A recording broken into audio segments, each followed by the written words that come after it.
Okay, some more problems from 9.4, and these are the telescoping series. And this is number 49. And I hope you can see this. I can zoom in a little bit on these a little bit there. So we're going to start with the summation n equals 1 to infinity of 6 over 2n minus 1 times 2n plus 1. So we'll break this up by using partial fractions first of all to get the nth term. And this is a over 2n minus 1b over 2n plus 1. And then we cross multiply. So we'll have a times 2n plus 1 plus b times 2n minus 1, and that equals 6. And then again, I try to n equals negative 1/2 to get rid of the a term, because that's going to be 2 times negative 1/2 is negative 1 plus 1 is 0, so that zeroes out the a term, and I have negative 2b equals the 6, which gives me b equals negative 3, and then n equals 1/2 to get rid of the b term. So if I put 1/2 in here, I'm going to have 1/2 times 2 is 1 minus 1. 1 minus 1, pardon me. And that's going to give me, that's going to zero out. Then if I put 1/2 in here, I'll get 1 plus 1, which is 2a, so 2a equals 6, so a equals 3. Okay, so now I can rewrite this. I think I'll put it on another page.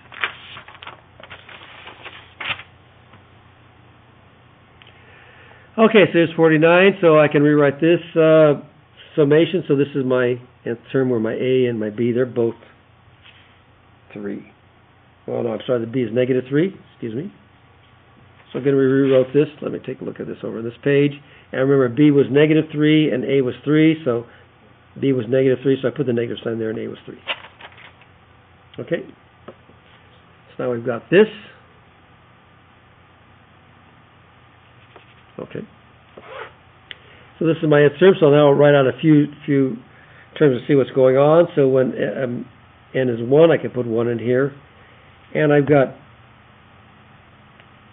2 times 1 is 2, minus 1 is 1, so I got 3 over 1 minus 3 over 3 if you substitute that in, or 3 minus 1.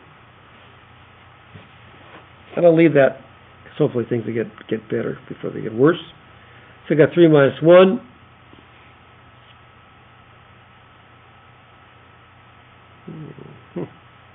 Okay. And then my next term, when s of 2 is, I've got this 3 minus 1. Then I've got some more terms, so I put 2 in here. 3 over and 2 times 2 is 4, minus 1 is 3, so I got 3 over 3. And 2 times 2 is 4, plus 1 is 5, so 3 over 5. Now the 3 over 3 is 1, so that's going to group with that. So I can kind of rewrite the 3 minus 1. Plus 1 minus 3 over 5, which is 3 minus 3 over 5. Then I'll try one more term, the third term. I'll put 3 in here, so I've still got these two terms, 3 minus 1 and 1 minus 3/5. And then if I put 3 in here, 6 minus 1 is 5, and 6 plus 1 is 7, so this is what I've got. And then if I simplify this, I've got 3 minus 3 over 7, because those terms cancel, so I just have the first and the last term. So the summation, okay, and I can write that in general form now. This is going to be 3 over 3 to the 2n plus 1. That'll give me 7 in this case. That would give me 5 in this case. And if I take the limit of this as n approaches infinity, this goes to 0, so I just have 3. Okay, so that's the summation. Remember, find the sum. The directions are to find the sum of the telescoping series, so that's what we're doing. Okay, number 50.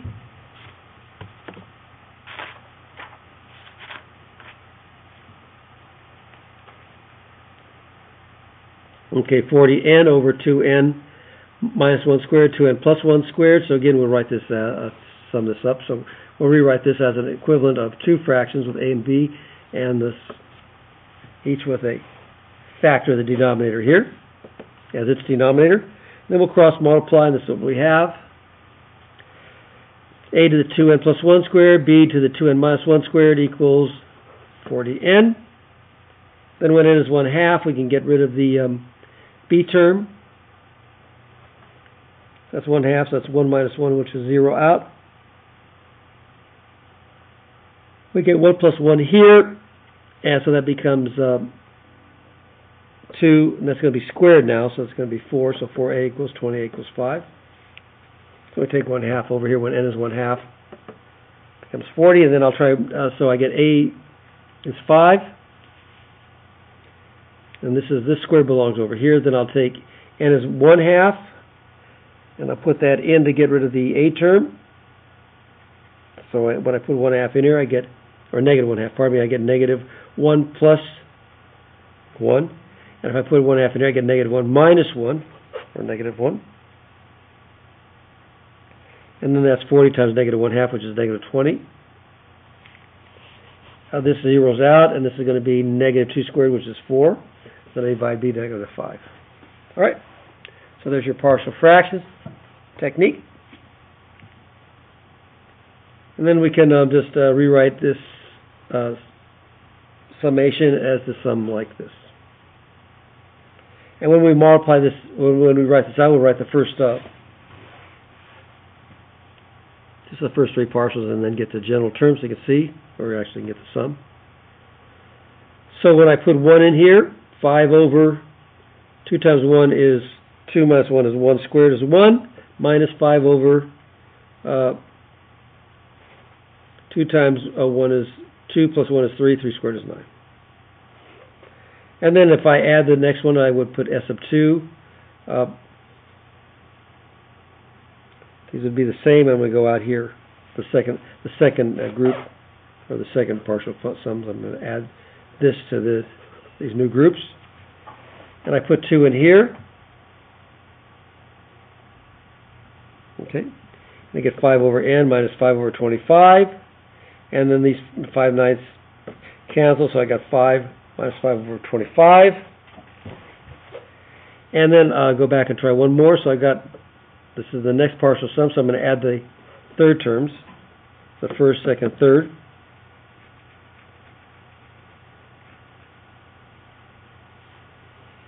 So I'm going to add all these up.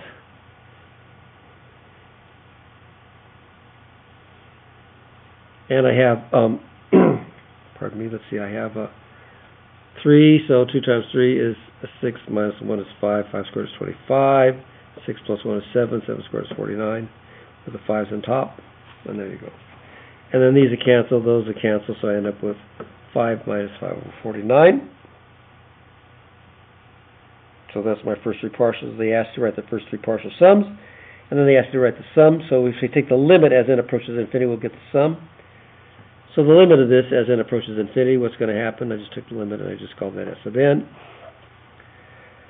This is going to get really, really big over a constant, so this goes to 0, so I just end up with 5.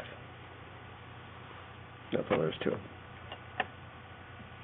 Okay, so I hope that helps.